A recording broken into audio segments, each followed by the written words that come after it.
Hi, hello everyone. Welcome to another episode of the Koi podcast. Sorry for the gap in the videos. It's been a while since we recorded our last episode.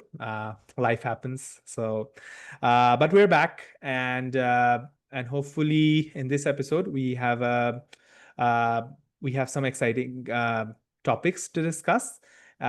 So starting off, just to touch base and to reiterate what the podcast is all about. So the KOI podcast, it's a early career researcher focused podcast where we try to talk about the latest in research that early career researchers are particularly leading the way or executing. We know that early career researchers are often the the people who are executing a lot of the research, and the whole idea of this podcast is that we talk about the stories behind the research and also try to highlight some of the important work that the early career researchers are conducting throughout different phases. One of our focus is definitely Earth observation, but also in other aspects of geographical forecasting. And today, moving on, we'll talk a bit about numerical weather prediction. As we know that we talked about a lot about some Earth observation techniques, but today we will learn a bit more about numerical weather predictions. So satellite remote sensing is one way of capturing information, but it has a lot of limitations in terms of its regional impact. So, so at the end of the day, we rely on modeling efforts.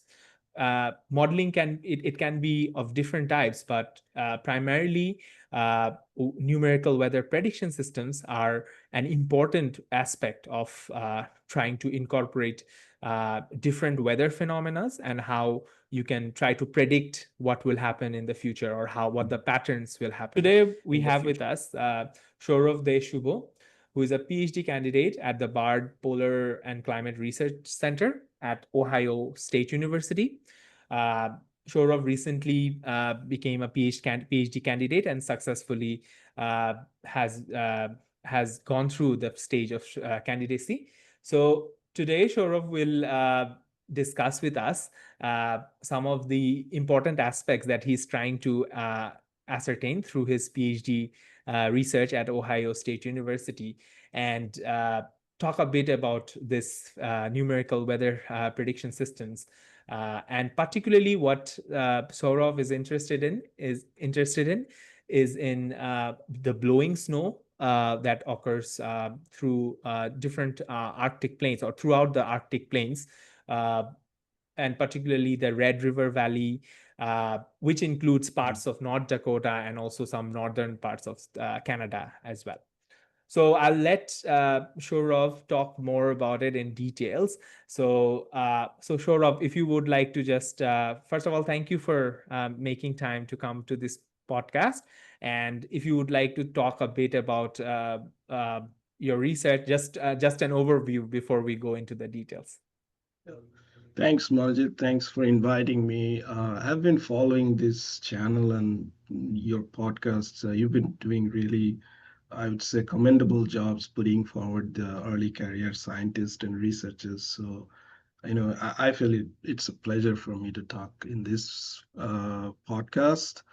About me, I actually graduated in geography and environment from University of Dhaka. Then I did my master's in meteorology, again from University of Dhaka. Then I took a break from being a student and becoming a teacher for a while, couple of years.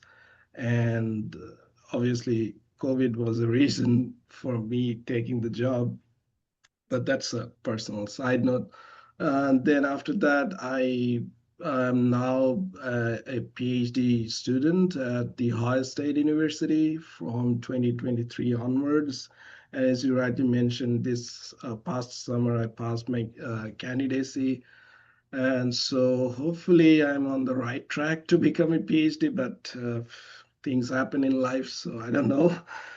But Anyways, so about my research, so yeah, actually, this research is mostly about numerical weather prediction, but that's like a broad sense of what I'm doing. As you said, that weather forecast and observations have some limitations, and so does modeling as well.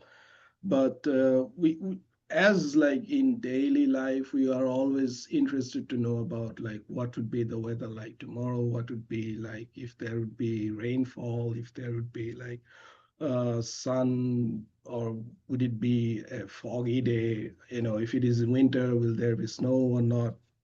So as a meteorologist, the most difficult thing is to forecast precipitation, any sort of precipitation, and that too with a very good, accurate lead time and also a good, accurate amount. So we are always like, let's take our own example. We are always interested to know how much of rainfall that we can expect tomorrow. Do we need to take our umbrella with it, or we are just happy with our, raincoats or any other overcoats? And that's what I'm talking about from a Bangladesh perspective. In the US, specifically during the winter in the northern states, like you live in Maryland and I am in Ohio, and the other states like Washington, North Dakota, South Dakota, Minnesota, especially Michigan.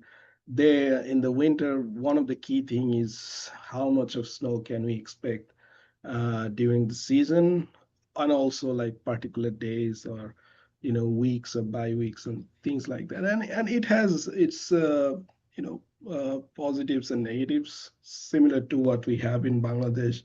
Like we get most rainfall in monsoon, and that actually kind of like holds together the agriculture of Bangladesh, or should I say, that actually holds together the Bangladesh as a country and its people. Yeah. So similar to here, snowfall is also important, Mhm. but it like in Bangladesh, rain has its negatives. Snowfall, too much of snowfall or untimely snowfall can cause a lot of troubles Mhm. in these states as well. But I was explaining like the snow. But what I'm curious to actually more explore is like blowing snow. Blowing snow, you can guess it by its name. It's the If I put it in a very simpler term, it's the snow that blows. uh, Easier said than actually explaining. So it's actually like whenever you have a precipitation or falling of snow, you kind of have situations where there are like very strong winds happening at the same time, and that can cause the snow to get lifted up from the surface and then redistribute the whole thing. So this is a very challenging thing for meteorologists to forecast, because you are not only considering the precipitation that's happening, but also the mechanical lifting and also deposition that's happening afterwards. So this is challenging in multitude of levels. So precipitation forecast in itself is very difficult, and then you have to account for the mechanical things that's happening at the same time. So in like today's podcast, I'm just going to go through a few results that I have, some initial results that I have from my research. Yeah. We have been involved in a research, I think, based in the first slide. Like Yeah. we are colleagues from University of North Dakota, and um, just a minute, I just need to get my. Yep. Mhm. So colleagues from North Dakota, University of North Dakota, and we are from the Ohio State University, particularly from Bird Polar and Climate Research Center. We are doing this research all together, and this is being funded by the National Science Foundation. Mhm. So, uh, what we are interested to know is like There are particular algorithms or forecasting mechanisms used mostly in the Canadian prairies, namely the peak-to models. So, can the peak-to models be actually replicated inside the usually, like most commonly used weather prediction models, for example, WRF or polar WRF in particular that we are using? So WRF stands for Weather Research and Forecasting Model. It's very commonly used all over the world for providing weather forecasts very timely and accurately. So we are using, I would say, a very sophisticated version specially designed for polar weathers. It's called the polar WRF. And what we are trying to achieve here is like we want to implement the peak-to models inside the polar WRF Mhm. and improve the both the model and also the algorithm as we go along into this research. Right. So for what I'm going to show you from the following slides is like what we have done so far. What Yeah. we have done so far is like we have implemented the peak-to D, which is the double moment peak-to model inside the polar WRF, and actually did a case study for a blowing snow event that happened in February 12 of 2020. So Okay. this is this event, if you can see. So let me explain what is actually showing. It's Yeah. actually an Arctic cold front actually coming from Canada, as you can see my Hmm. pointer, Yeah. and it's actually making the temperature to go very low with Hmm. time. So this actually also, the other hand, this is actually coming with, as it is a front, it is expected that the wind speed would be very high, and which is what we are seeing at the moment. So these wind bars are representing Yes. the wind speed and the direction, and the color shades is the temperature. So you can see it's a very cold temperature with a very Yeah. high wind Right. alongside with a lot of snow. Right. So actually, the previous image actually did not show where we are doing the research. Hmm. So that's Right. why I wanted to add this one. Okay. So this particular research is focused on the Red River Valley. Now, Hmm. bear in mind there are two Red River valleys in the United States. One is in here, which is like between North Dakota and Minnesota, and the other is in Texas. So Hmm. whenever you say Red River Valley, people Okay. might raise their eyebrows like, which one has snow? And Okay. Got it. that's very weird. And because in Texas there's hardly Yeah. any snow. Of course. Yeah. Yeah. Yeah, so it's the Red River Valley between North Dakota and Minnesota, or we say Arctic Great Plains. So as you can see, it's also bordered by the Canadian provinces like Saskatchewan, Manitoba, and Ontario. So Hmm. this is where most of the blowing snow occurs in the United States. But blowing snow is like, I want to add one thing here. Blowing snow is not actually a feature or weather phenomena that occurs only in the United States. It Yeah. actually occurs in other places, basically wherever there is cold weather Right. happening. Okay. Like, for example, in Tibet, also in China, parts of China, in Switzerland and those Nordic countries. And in Antarctica, blowing snow is a huge Yeah. disaster. So, Yeah.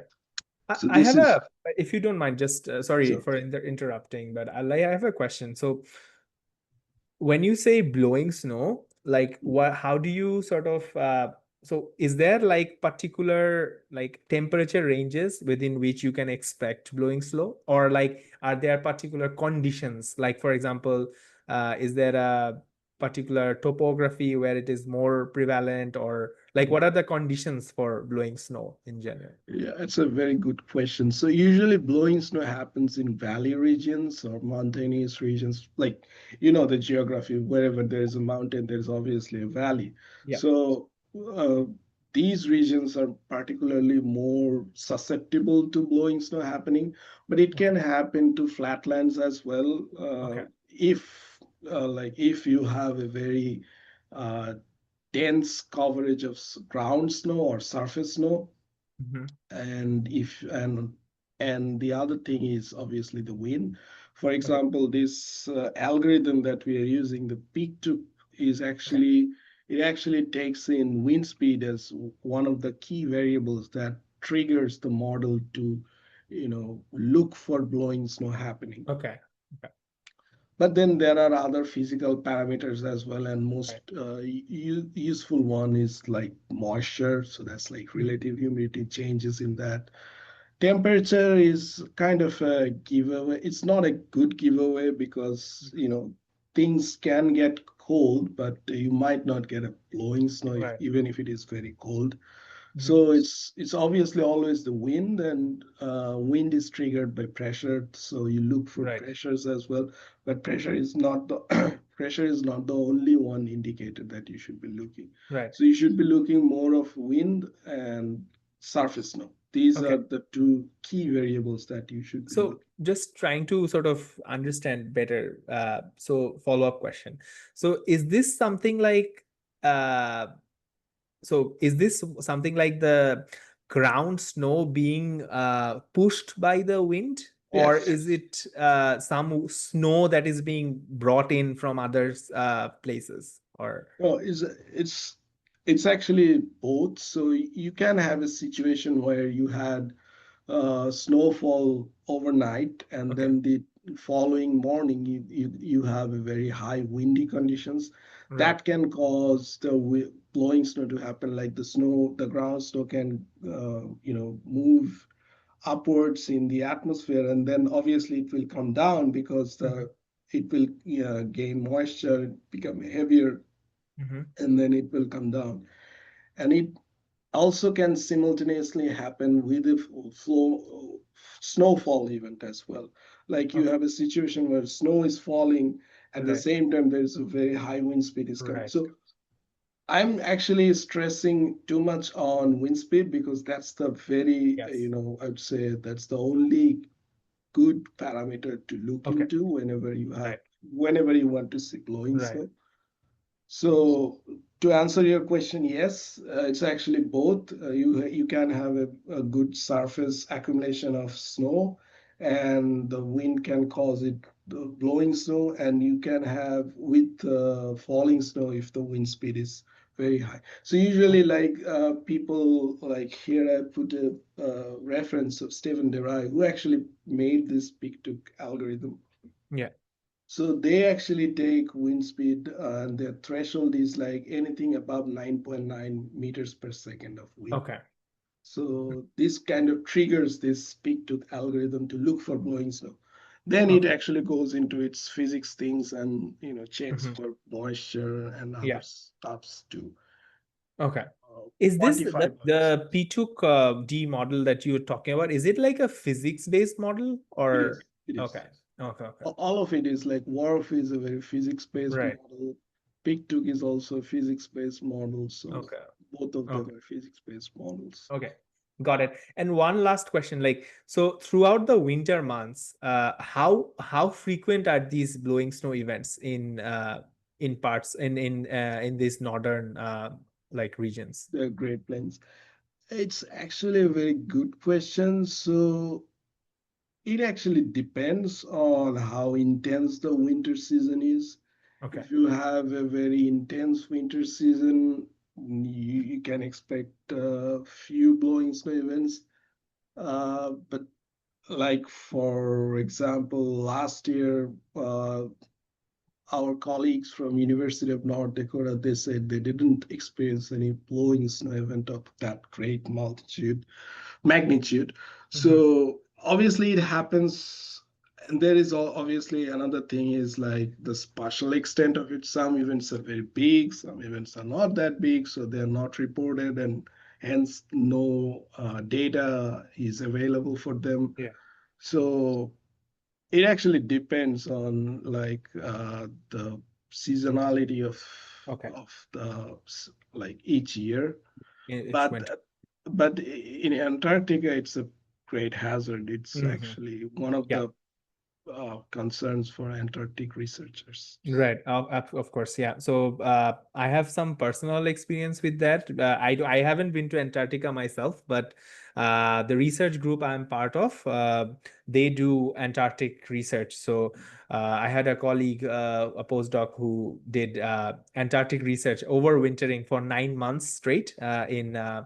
I forgot the name of the station, but one of the Antarctica stations, and this blowing snow phenomena was one of the key factors that sort of prevented them to get data, because they couldn't get out because of the severe intensity of blowing snow. So Yes, yeah, yes, definitely it's a huge deal in Antarctica, and also several parts of the Arctic yes. region. Yeah.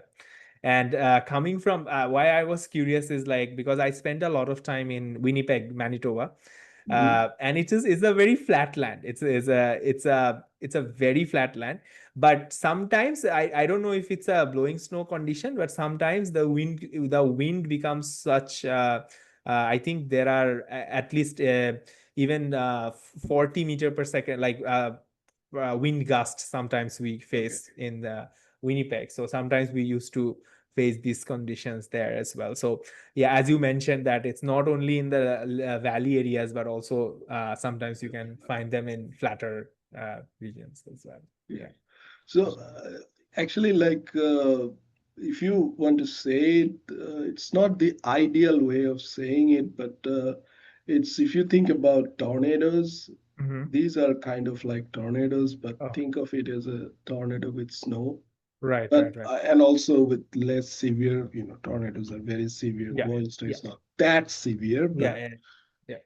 Oh, I'm just trying to draw a parallel yeah, between them, so to give yeah. you an idea what's happening. Right. No, absolutely. That sounds perfect. Just to summarize, so basically, what your research focuses on is trying to use the numerical based models to try to sort of better predict, or sort of better simulate some of these conditions, if I'm not wrong. Yeah, it's if you want to say it like in one sentence, it would be like the enhancing the capabilities of Yeah. NWP models Okay. to predict blowing snow events. Okay, perfect. Yeah. So yeah, so now we can sort of transition into some details of your Sure. paper. I'm mentioning this to our audience is that there's a paper under review titled "Simulating the 12th February 2020 North Dakota Blizzard: An Application of a Blowing Snow Algorithm Coupled with the Polar Weather Research and Forecasting Model," that is currently under review in is the name Yeah, of the it's in JGR atmospheres. JGRL. So I'll put the link into the descriptions if anyone is interested to look more into the details. But we also have we'll also go a bit more into some of the details that are also on the paper, if I'm not wrong. Yeah. Yeah, I'll discuss some of the results. Okay. Obviously, the paper is huge Yeah, yeah, exactly. Yeah. and with details, and Right. you can read them. Yeah. I hope everyone reads them Yeah. Sure. and give us an idea or thought about it. All right. So yeah, if you don't Yeah, mind, yeah. like So I go a was bit like, more. Yeah. yeah, I was just showing you the area where this particular case study of this particular event we explored. So this is the Red River Valley. So keep in mind it's actually sloping towards north, not actually sloping towards south. Okay. So just to give you an idea. Yeah. So this is actually the first 12 panels is actually blowing snow number concentration, and this is coming from directly from the simulations, like the polar warp simulation. It's actually with the peak to D algorithm integrated within it. So these results are from that simulation, particularly for that 12 February 2020 event. And the remaining four panels are actually like OSR satellite imageries. So I want you to like, this gives you a temporal evolution of blowing snow happening over the Red River Valley. But you can see actually like The features here, they actually closely match. We had a, this is kind of like a qualitative assessment of how the model is performing against satellite derived imageries. Mhm. So to more explain what we actually done, we enhanced one of these, but before that, I want to just to reiterate, this is kind of showing that the features seen in GOES satellite images are actually also replicable in the simulations as well. So what actually we saw in these GOES satellite images, so I want you to forget about these two features. These are clouds, and although model actually can give you clouds, but we are not interested about clouds. We Mhm. are actually interested about this particular feature. What I wanted to show, or what I talked about multiple times. This is actually called horizontal convective rolls. These are actually like blowing snow. What you say, the blowing snow, like the snow is being lifted and it's actually going back into the surface again. So there is lifting happening one part and suspension happening, or deposition happening the other part. So there's obviously a cycle happening. So these cycles, cyclic movements are actually create rolls, and we call it as convective rolls, similar to the convection process in the Yeah. atmosphere. Or if anybody is like in very simpler terms, what actually is convection? If you boil water, you will see there is some bubbles happening. So what is happening is like the particular water particles are actually moving through the surface, or which is the water surface. So they're going like uh, the water molecules in the surface of the water pot, they go upwards when they receive heat from the fire or heat from the stove, and then when they become cold again, when they go top, they again come back to the surface.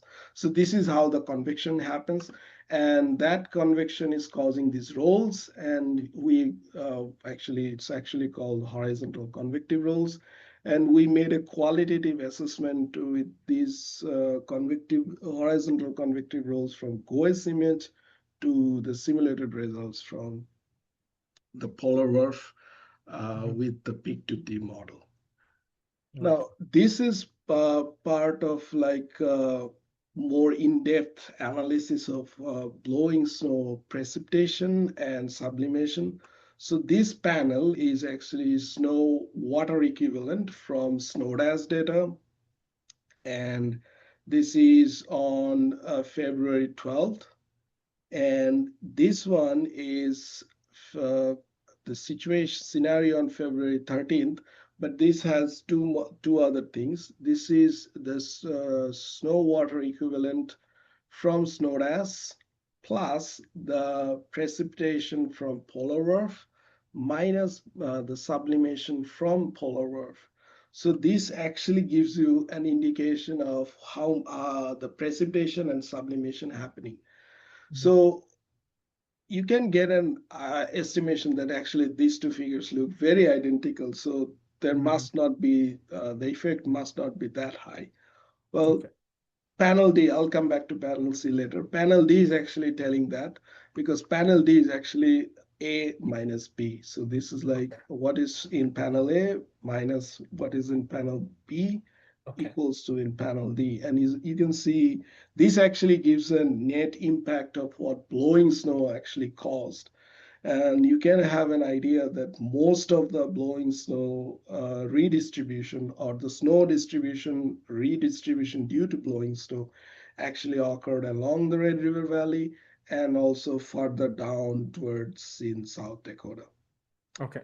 So what is panel C? Actually, panel C is actually the SNUI distribution from SNOWDAS, and the SWI is actually snow water equivalent. So Panel C is SNUI distribution from SNORAS minus the Yeah. SWI distribution from SNORAS on February 13th. So Right. this gives you a 24-hour accumulation of SWI over the Red River Valley. So, quantifying these two, we just wanted to explore how much of blowing snow caused the redistribution of snow. Right. Dada, before we move on, do you mind sort of like telling the audience like what the snow water equivalent really like? Why is it important, or why is it something like what is this quantity that you're talking about here?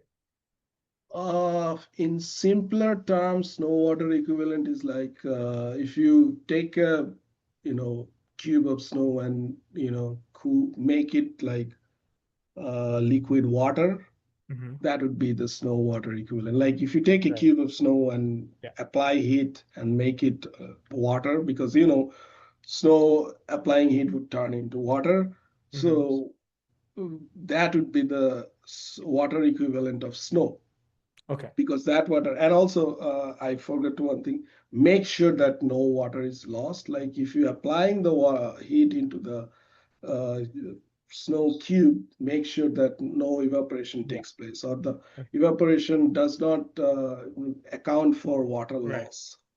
So that's like what snow water equivalent is. This is a very general way of saying it, but there is Right. obviously a very academic definition of Yeah. snow water equivalent, which I don't remember. Yeah. So No, it's all don't good. ask me No, that. what I was just interested in is like why is the SWE or SWE important in here? Like how Yes. why is it like why is that something that you guys looked into here? Yeah. So snow water equivalent gives you two things. So first of all, the blowing snow is happening at the same time when there is a precipitation is happening.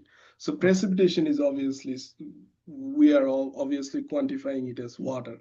So that's why we wanted to go through is like, okay, something that accounts for water, but it's actually not water because this is snow happening. So we wanted to explore like take water and let's see what happens with the distribution.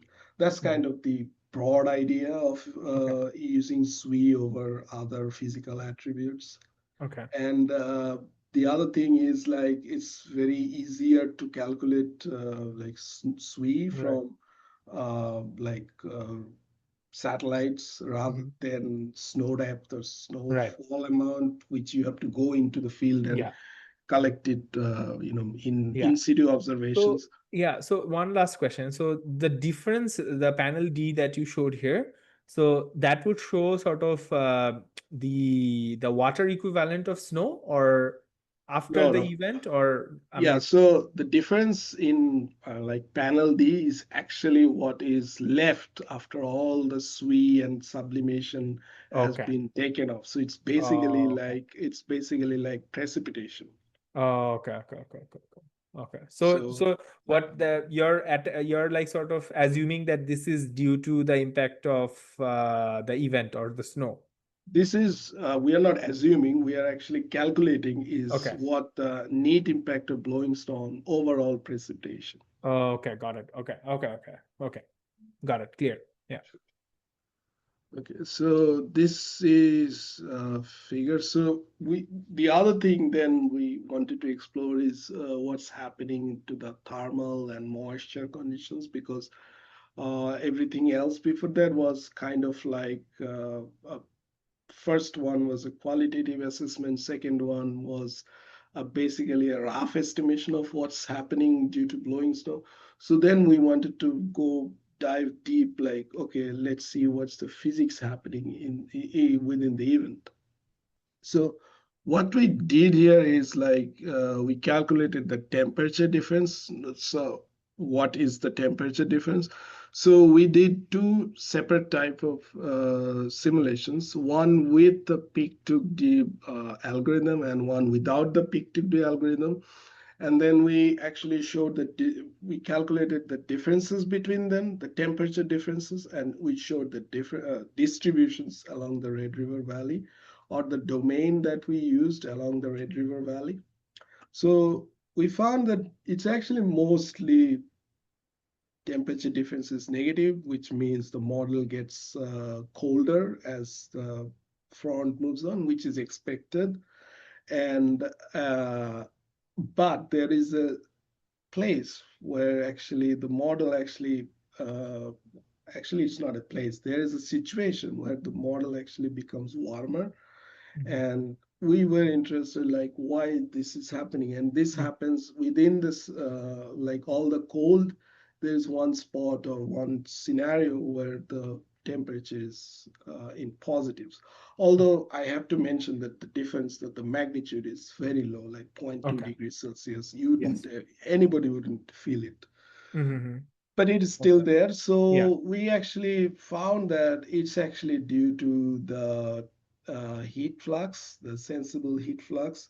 So the sensible heat flux actually changes along with the time, and this causes the temperature to go up. And also there is a situation where the wind also plays some role in distributing this heat flux, and also within in causing these differences of temperature.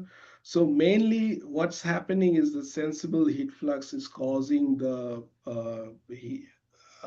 heat properties to kind of alter between the different surfaces, and wind is redistributing this heat, and that's overall in causing the increase of temperature, or I should say the anomaly of temperature happening within the cold spot regions. Like overall the scenario is very cold, but there is a certain situation where the temperature can get warmer.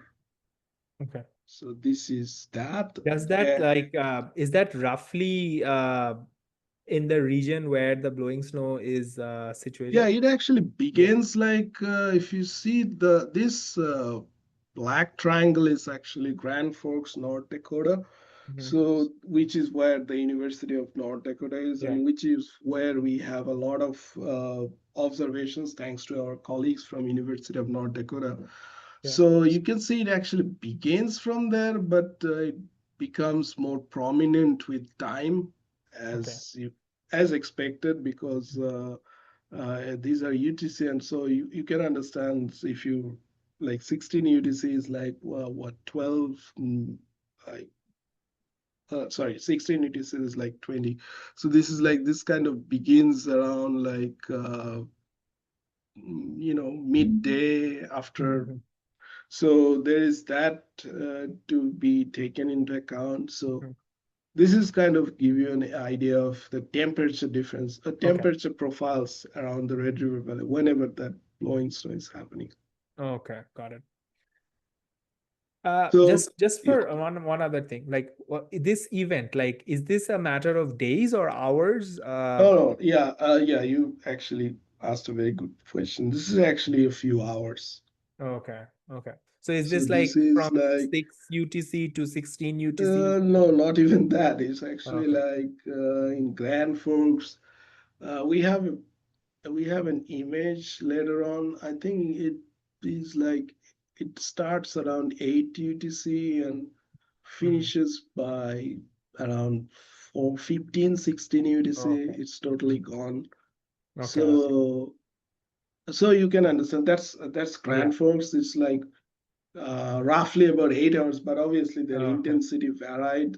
So if I'm to say, it's kind of like 4 or 5 hours, in Okay. average. And does that like coincide with the change in temperature that you saw? But Like, yes, because if you remember the very earlier slides, the mhm. temperature is obviously going like decreasing with time because the cold Mhm. front is moving from Okay. north, and Downwards. Yeah. yeah, Mhm. so temperature is decreasing with time. But also there is a situation where you have some positive temperature as well, although again the magnitude is very, very small. Okay. Okay. Got it. Thank you. Yeah. So this is kind of like a thermal, or I should say not just thermal, dynamic properties of the atmosphere during these blowing snow events.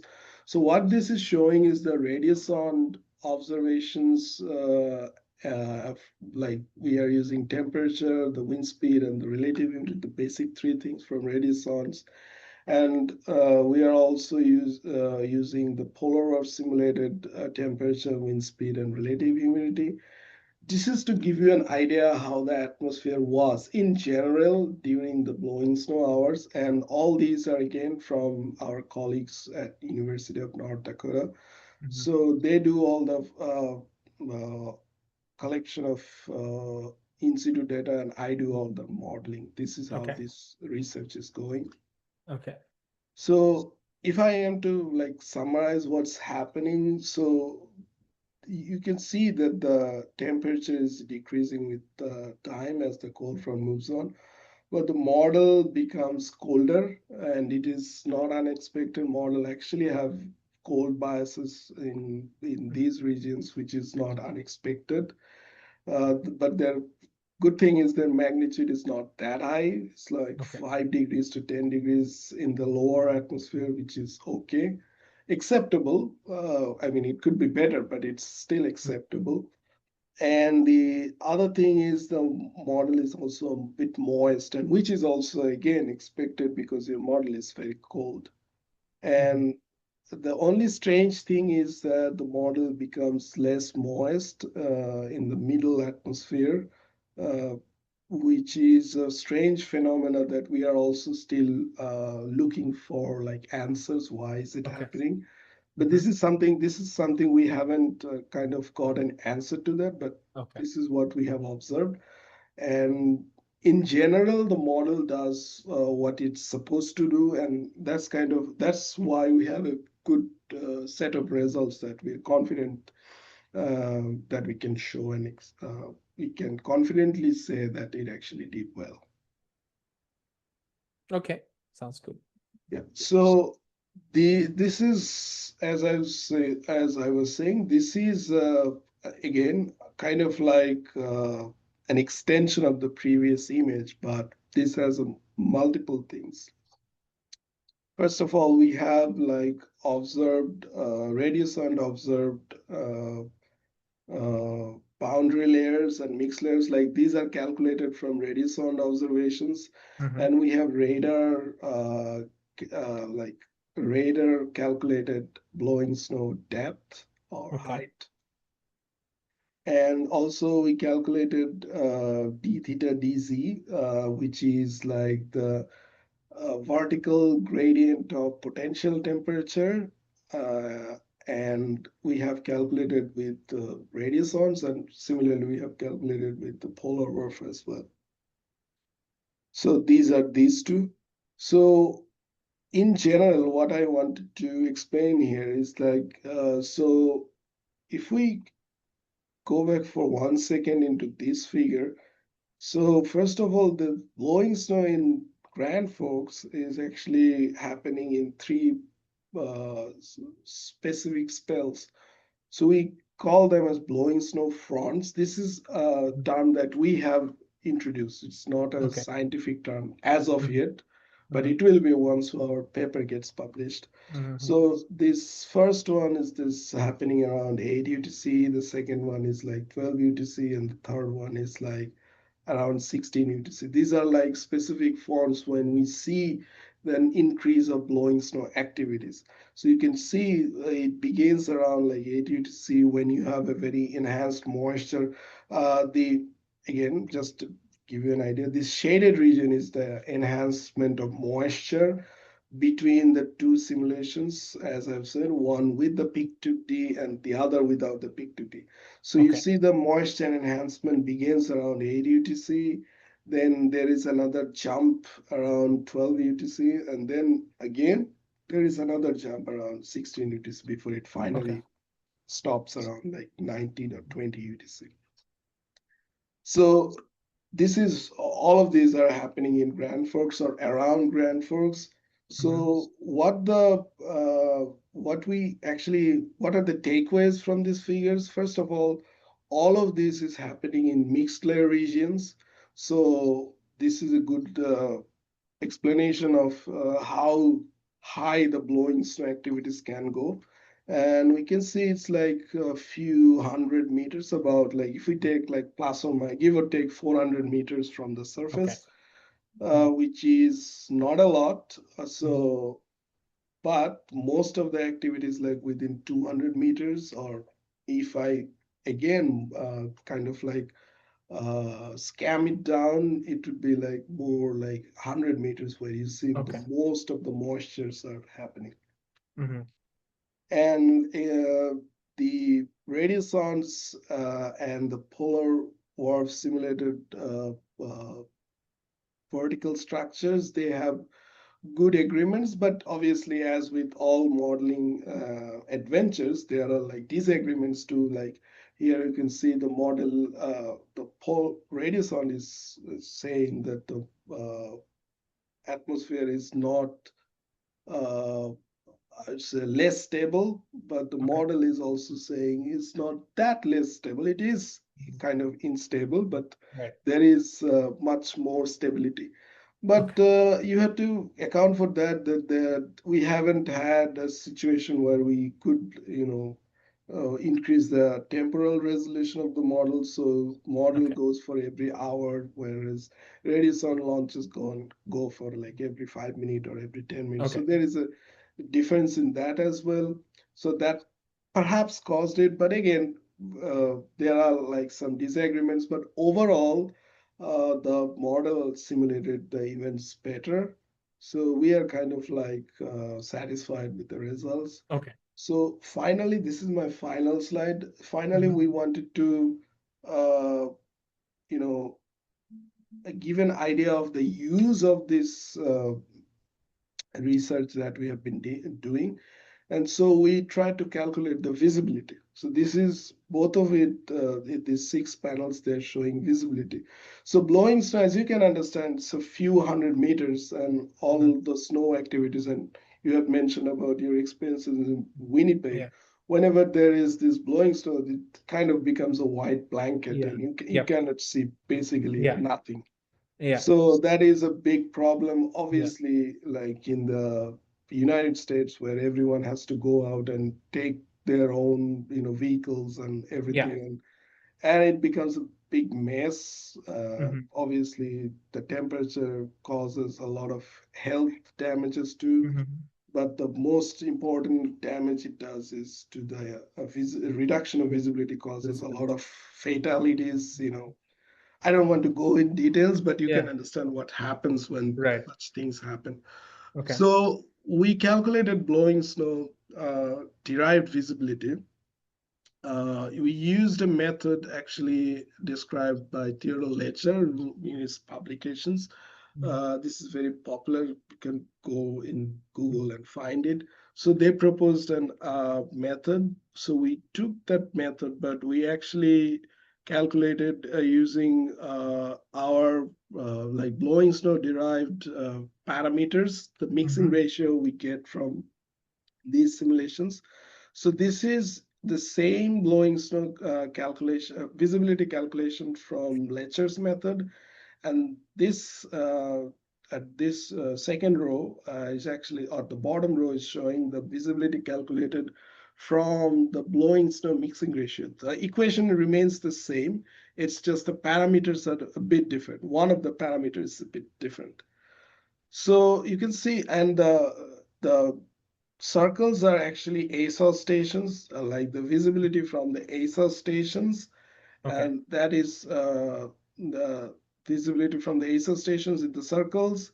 This shading is visibility from Ledger's method, and this shading is visibility from the polar simulations with the Right. peak to D model. Okay. So you can see that uh, Polar simulated visibility have good agreement with the ASOS stations, especially during the blowing snow hours. As you can see, Mhm. ASOS is one more thing. ASOS doesn't give visibility in like this, like not in 0.001. We actually wanted to broaden the range Mhm. because of just to make it look cool or better. It's just a Mhm. It's just a design thing. Okay. ASUS gives visibility in like full integers like 0, 1, 2, 3, Oh, 2, 4, 5, 6, 7, 8, 9, and 10. okay. And we wanted to kind of enhance its range so that it looks good. Okay. It's Yeah. just a design thing. Yeah. So you can see that the visibility from polar earth, it's actually near to zero when Hmm. ASOS is saying zero, but the ledgers it's actually like about zero point 0.3 to zero point 0.9. Hmm. So it's actually the agreement is actually better with polar earth Okay. simulated results than Mhm. with the ledgers method. So we have actually the idea about showing this is to show an use of the research. Right. Nobody is going to, obviously this is important, but Hmm. this, vertical Yeah. structure of blowing snow is not important to the Hmm. common people. Yep. People are more interested in something Yeah. that would impact their lives and livelihoods. Right. So Of course. Yeah. that's why But we what use is this. very interesting is like we can clearly see that when the model takes into account the blowing snow condition, the difference in visibility with the method that does not consider that is like very like stark, right? Because you Yeah. can see the difference in values with the color difference, right? So Yes. first when I was like first saw this, I'm like, okay, is this the same color? But then I realized, yes, it's the same color bar that is being used, right? Yes. So around 0.101 to 0.0 uh, or is it 0.010 to 0.013 is the So range, like the right? polar war simulations is like 0.001 to like Okay. 0.01. Yeah. That's kind of the range. Okay. But it gets higher when when there was no blowing snow happening, Okay. obviously. Yeah. Uh, and around the same, if I keep like if I want to talk about panel B and panel E, Mhm. so and take like GFK is Grand Mhm. Forks. So GFK is like, according to ASOS, is 0 miles for Mhm. visibility. And around that time, the polar world simulated visibility is between zero point 0.1 to Right. zero point 0.01 to 0.03. Mhm. And here it's about like zero point 0.3 to zero point 0.9. So Right. this is kind of like there is a Right. difference. There's a sort of like a multiple multiplier difference, Yeah. right? Yes. Yeah. Yeah, that shows like clearly shows that the model that takes into account the blowing snow condition does a better job in terms of like sort of simulating the real condition of the stage. Yeah. Yes. Yeah. So that's just about the Yeah. research part. So Okay. stop Yeah. my slides here. Right. Yeah. So that's thank you so much for showing like the details of your important work that you are doing. Just my last follow up is like in terms of like real world applications. I know you already went into that visibility plot, which was Yeah. perfect segue for this question. But is there any other applications that you can talk about, like the application of this quantification of the blowing snow, or that you can like look into the future also? Yeah. Yeah. The other thing that we are interested to look into is how it redistributes the hydrological cycle, Okay. like what it does to the local water level at Mm-hmm. Red River Valley. Mm-hmm. Because you have one of the figures that you saw, the redistribution of snow, redistribution of precipitation or precipitated water due to blowing snow. So even though the magnitude is very small, but their impact is actually higher, and Mm-hmm. it's not felt like suddenly. It's Okay. actually felt like within a season or within a couple of Right. seasons, Yeah. Okay. especially like whenever you expect a bit of water Mm-hmm. for agriculture, not just Mm-hmm. agriculture but also like your day-to-day uses as Yeah. well. But there is this snow distribution or snow removal that causes a scarcity of water.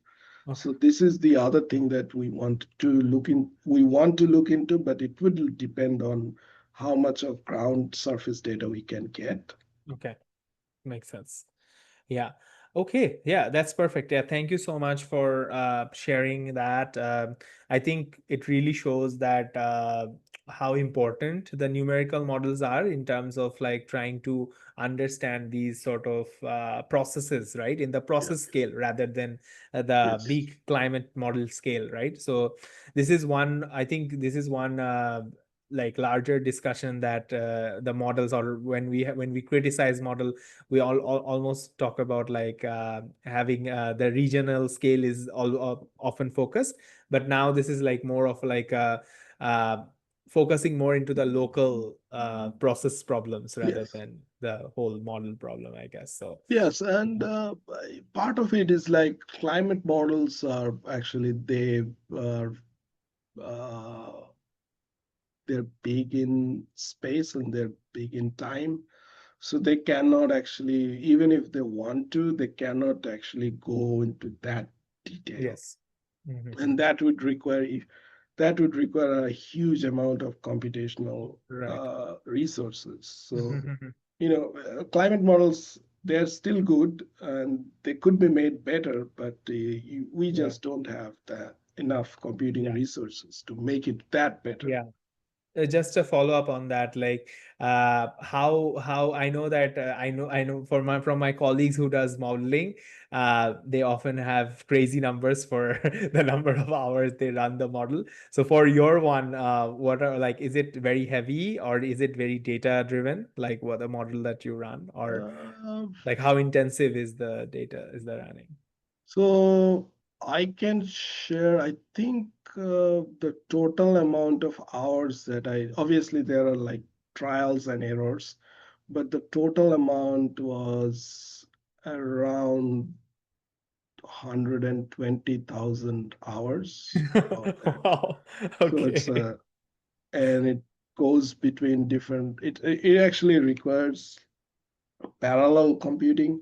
So Oh, it's okay. not just one processor running for 120,000 hours. It's Mhm. multiple processors running, accumulating into 120,000 hours. Okay.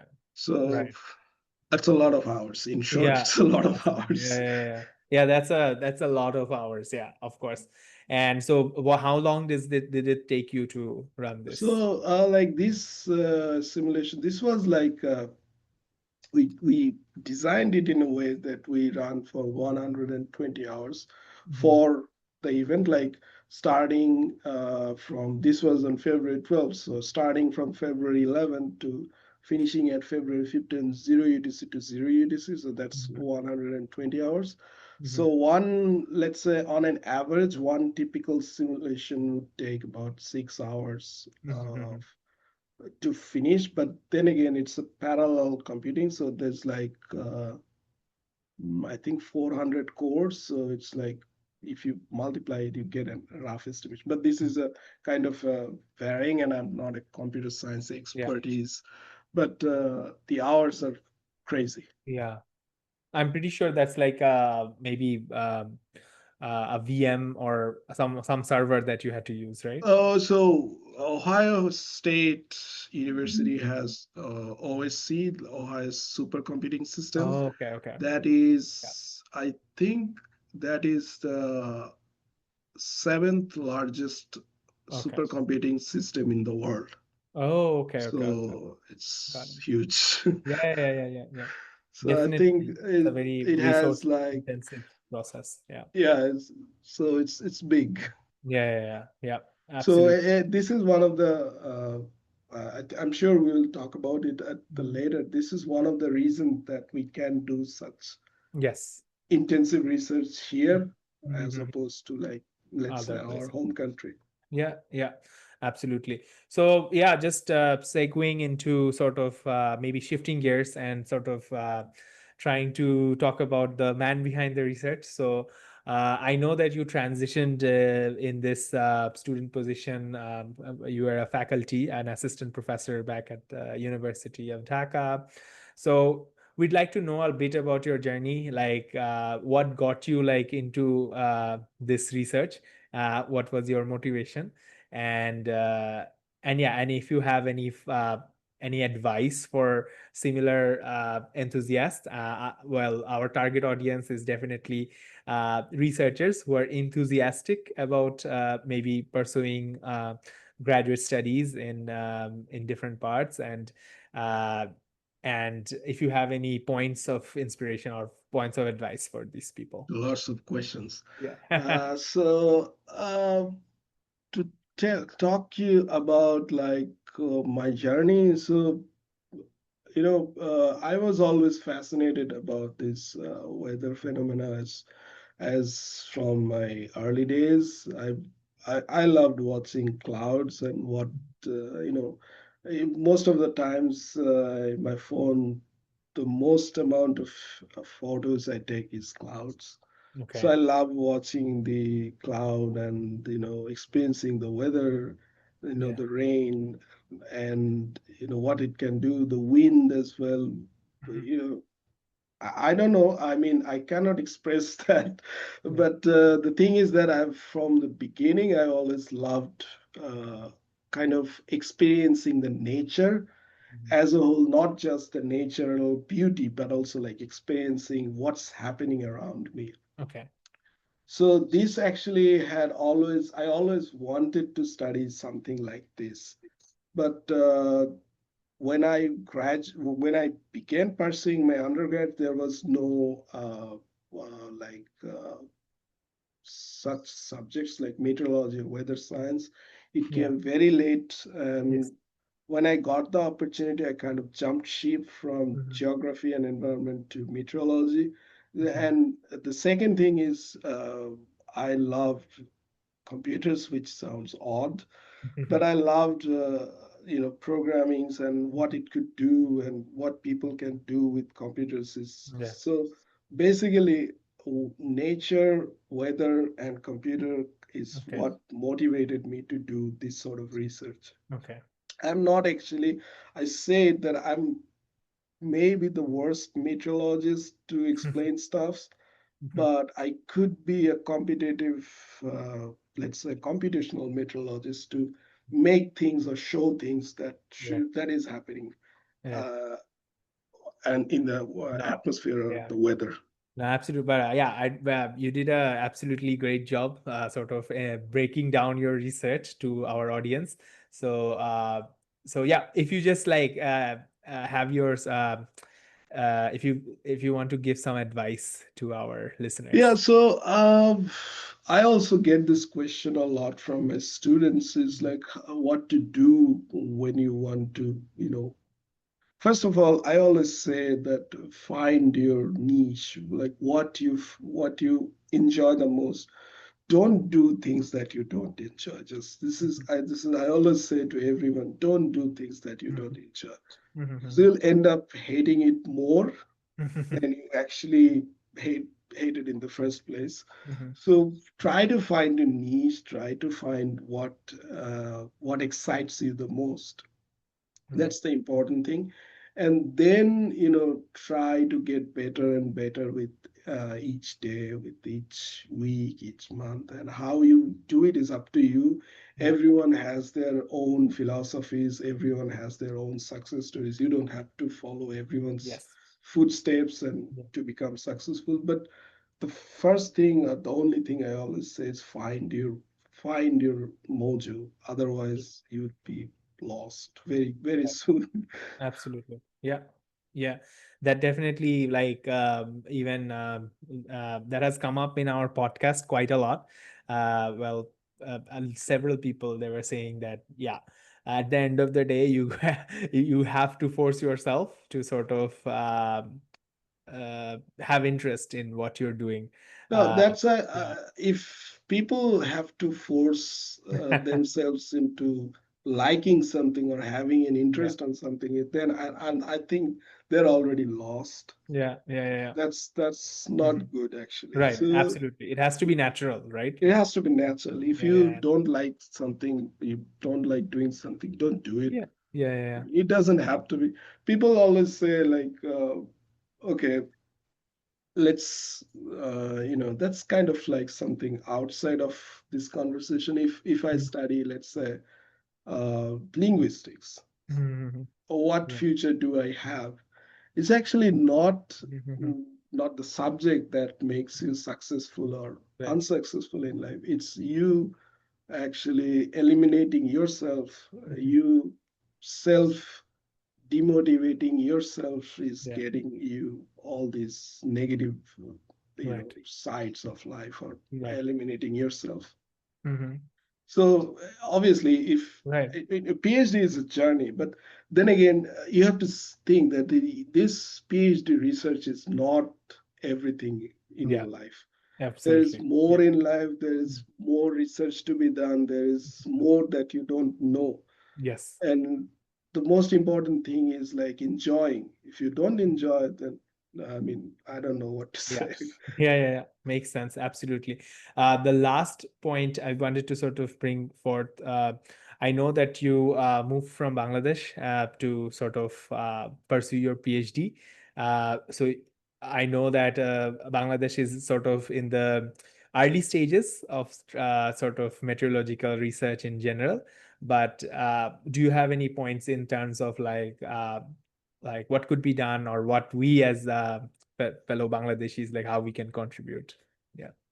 So I wouldn't say this is Bangladesh is not in the early stages of weather or meteorological researches because sparse. So Hmm. they dates back a long time. BMD Okay. dates.